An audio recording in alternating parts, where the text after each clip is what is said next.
Hello everyone, I'm Dilo89, and I'm going to share with you an ongoing playthrough of Skyrim, based on one very simple concept. What if we played as the Dragonborn, but naked? That means no weapons, no armor, no enchanted robes or rings, no dragon priest mask, no staves, just potions and my busy hands of magic. Why, you might ask? Let's just say he's a few prawns short of a galaxy. In addition, I've installed numerous mods to make this playthrough better visually, play more efficiently, and enhance many aspects of the gameplay, including a wide range of new magic spells, courtesy of the Apocalypse mod. Let us begin.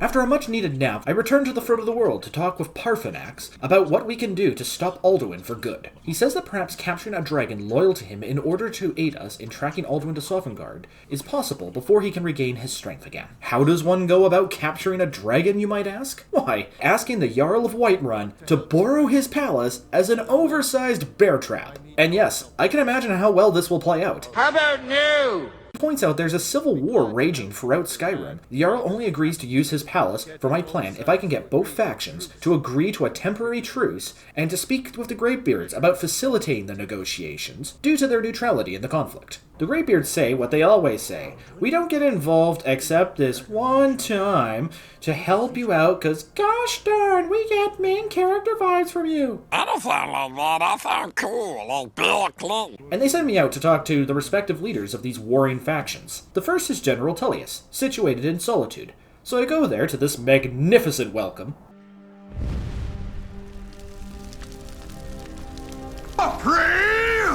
You know what? I like this place. Big streets, free dragon souls, well-stocked stores. I might have to look into setting up shop in the big town soon. And Solitude just feels like I'd fit right in. Outside of the nude comments, of course. It should be embarrassed to be uncovered so. Once I find Tullius, he quickly recognizes me from Helgen. Zudo apologizes for nearly having me killed, and agrees to come to the negotiation table. Seems like a reasonable man as long as you're not his prisoner. To reach the other leader, Ulfric Stormcloak, I gotta traverse the wilderness to Windhelm. The journey would have almost been uneventful if it wasn't also punctuated by a dragon attack, just outside the city.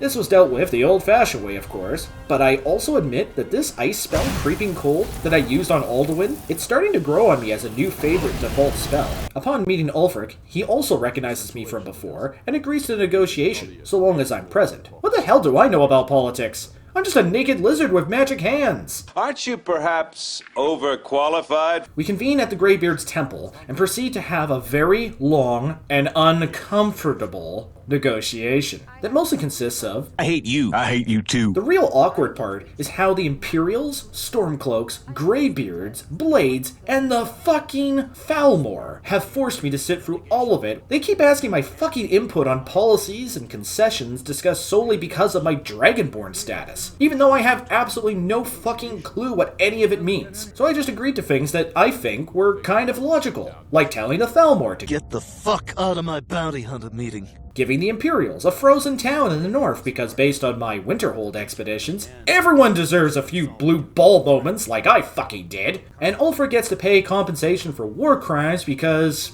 well, he had to be in the wagon in the intro for some reason, unlike me. And I'm finally allowed out of my fucking chair like I'm no longer in the kiddie table. After this, I decided to take a bit of a detour to buy a second home in Solitude. I just had to do a few favors for the semi-cute Jarl, you know, like clearing out a dungeon. Oh, you thought it was something else, did you? This means I get a much nicer home in the big city where I can bring Lucia with me and live in and have a much nicer way of displaying my treasures, earned by right of, it's mine now, bitch! Damn, I'm gonna like it here a lot more, especially since the house even comes with my old friend... bench. What a nice bench. I also decided that, since I reached 90 levels in alteration magic via magic armor spells, I would also return to the Mage College to complete a quest that would allow me to learn a master level spell so I could have the best armor going into our final fight with Alduin. I find Tolfdir, and he says he needs a specific fancy blade and some heated dragon scales to make the essence for the spell, so it's off to a dungeon to find the blade amongst many Draugr who I realize are starting to be better armed and even have dragon shouts like mine. However, this is only a minor inconvenience, and we secure the blade and quickly find an errant dragon just outside Whiterun to slaughter for the scales. We return to grab the spell, now called Dragonhide, which prevents 80% of all physical damage sustained for 30 seconds. That's a damn awesome spell. I can't wait to put it on my Akata's recital. Wait. Oh. Oh no. Turns out I can't copy a dual cast spell with the recital, and the spell costs too damn much to cast. So I guess that kind of made this digression entirely pointless. What a twist! I returned to Whiterun to summon the dragon, Alglove. Fuck me, what's with these goddamn names? The dragon Olive Garden. He comes as called, and we lure him into the trap to have a convo about Alduin's recent actions and defeat at my hands, has led to some of the dragons perhaps starting to question his leadership. Mr. Olive Garden here says I might be a worthy challenger, and will aid me in defeating Alduin once and for all by taking me to Skuldafn Temple, where I can use a portal to reach the Valhalla realm of Sovngarde. However, upon arrival, I'm absolutely swarmed by dragons and Draugr for days. And the sheer number of mini Draugr-born, I'm just gonna call them mini Draugr-born. Hashtag Draugr-born. But the sheer amount of Draugr-born I gotta grind through makes several attempts into painful, long-winded slogs. I have literally spent hours just trying to get to the entrance, to no avail. After several hours of attempts, I decide that maybe, just maybe, it's time for a cameo from our favorite partner in Apocalypse Aversion, Serana. I go back to Fort Dashboard, yes, autocorrect at its finest in my script, and basically just say, I have a mighty need! However, upon flying to the temple again with Serana as my companion, she's left behind and does not respawn with me while attempting this part of the quest. I tried it several times to reload and go into a side tower, and no time did she ever spawn. Oh boy. Oh boy, what? You're fucked.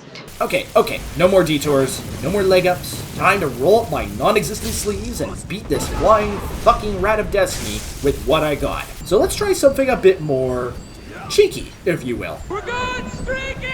Yeah! Yes, just run like hell through the place and hope once I reach the door that they just give up. The result was amusing.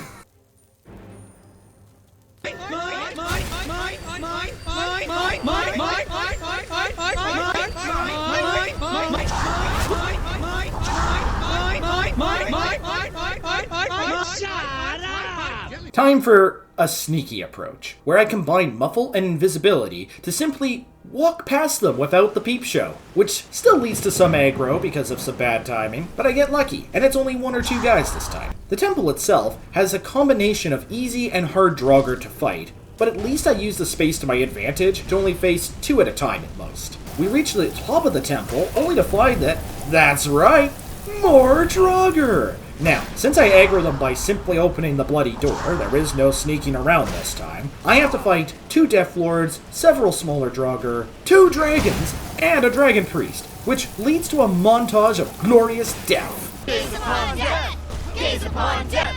Gaze upon death! Gaze upon death! Gaze upon death! Gaze upon death! Gaze upon Silence! My strategies for this fight are less than honorable, but achieve results, as I systematically yeet the Death Lords, burn the Draugr to crisp, ignore the dragons, since they thankfully ignore me, and the Dragon Priest, well, just watch.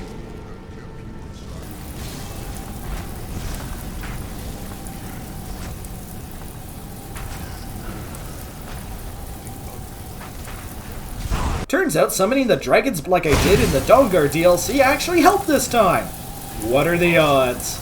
What are the odds? We used a priest staff to open the portal to Sovngarde, and we get transported to an astonishingly beautiful locale that I honestly wish we could revisit later on in the game just to sit and take pictures. But sadly, we're just here to slay dragons, so this will have to do. This man called Sun says I can't pass unless I prove myself in a one-on-one fight with him. Should be easy enough. Freezing hell! Told ya. We cross the bridge and enter the Hall of Valor, where many a dead warrior making merry. Maybe a little too much merry in this one's case. We also come across the 3 Dragonborn heroes we saw in the Elder Scroll vision, who are more than eager to resume the battle against Alduin. We go outside, and after a bit of shouting at the fog, Alduin appears and engages in what, in comparison to the Skuldafn Temple, a fucking cakewalk of a battle, since it's 4 against 1, and the Dragon Wren shout works wonders in getting Alduin in range to attack. I didn't even die.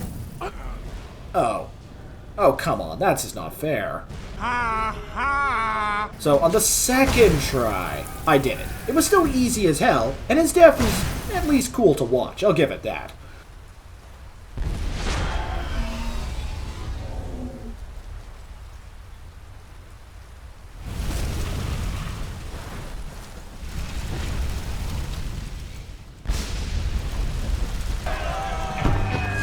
We returned to the throat of the world, and I almost thought, shit, I hope I don't have to fight all of them.